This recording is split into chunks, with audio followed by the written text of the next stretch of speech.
And I want to jump right in and talk about why your transformation matters. Your transformation matters. Transformation, you fully becoming who you are. Because unless you do, along the way, life is just unnecessarily difficult, frustrating, and yeah, some may say it's part of the process, but the reality is we got to put up with you.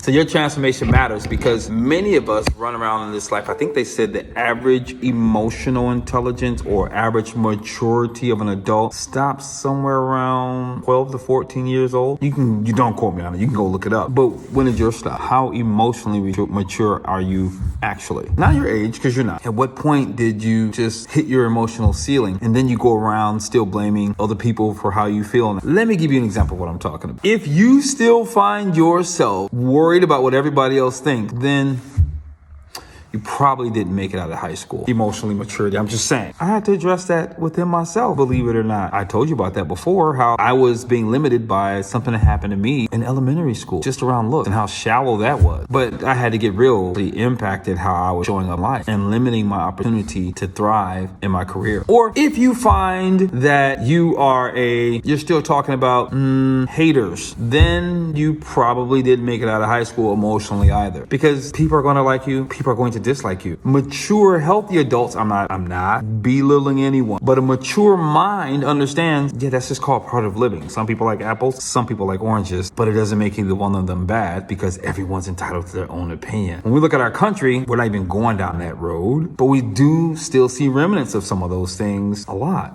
If you find that perhaps you don't like admitting when you're wrong, maybe you're still in the elementary range, right? Because we're all going to make mistakes and sometimes, many times, make them over and over again. And that's just part of living also. The reason I'm bringing these things up is because your transformation matters. Your continual becoming actually is what actually matters since you're a living organism. Your continual becoming is what will make the difference on the planet. It will not only make a difference for you, which matters, where you're not upset by things that don't go your way, or you're not upset because the timing didn't happen the way you imagine, or you're not upset because you've not achieved all your goals, or you're not upset because the things you've wanted to manifest just hasn't happened yet. It's not an indicator of who you are. That's why your transformation matters, because a lot of us are distracted because we are looking for different aspects outside of ourselves to validate who we are. All of those are signs of, a chink in the armor, shall I say?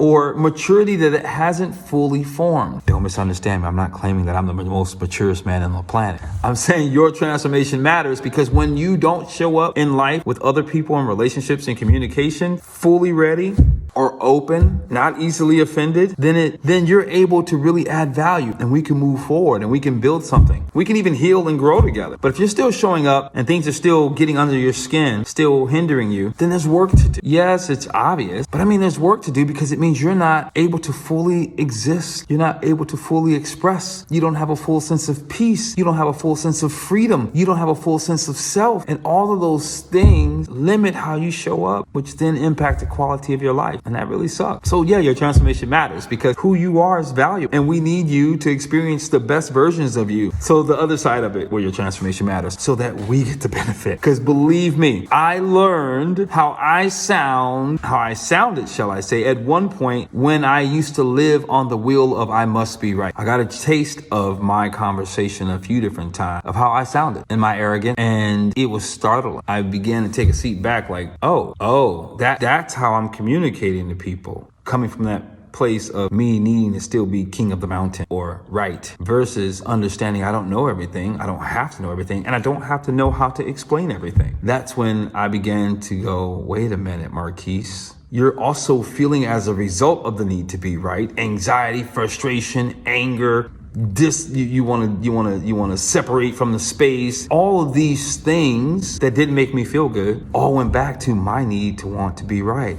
And that was an area for me to grow. So as I began to release that, then guess what happened? People around me started enjoying my presence even more. I want to give you a couple tips that can help you continue to expand and continue to allow that transformation to happen. Number one, shut up and listen. People that love you are not necessarily that can help you ask questions of yourself. Not question yourself like, oh my God, I don't know who I am. But like, hey, am I coming up? Do I really show up like this? Why am I responding that way? Let me take a deeper look and see how I'm coming off. And in doing that, you get to mature. That's one.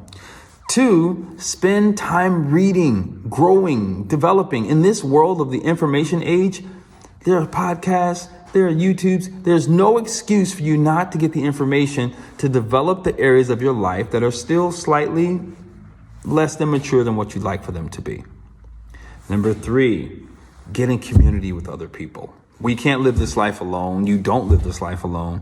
And the old adage that iron sharpens iron, find you 2 or 3 best friends who are going to tell you the truth, not make you feel good about yourself. Well, let me rephrase that. They do make you feel good about yourself, but they're also not going to lie to you so that you feel good about yourself. They're going to challenge you and love you in a way that says, hey, let's up our game.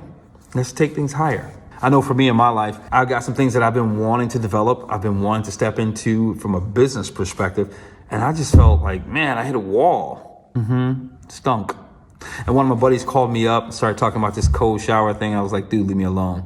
But at the same time, I was secretly searching for what's that next thing that I can push myself to move past where I am and grow. And so that's my new thing, cold showers. I want to know, send me a message. What are you doing and what are you going to do? How are you going to be vulnerable and take this challenge on to evolve so that your transformation comes about? Because you deserve it. And dadgummit, we want it because we don't want to deal with your mess anymore. As Marquis Smart Hayes, this is the Monday Moment. Peace.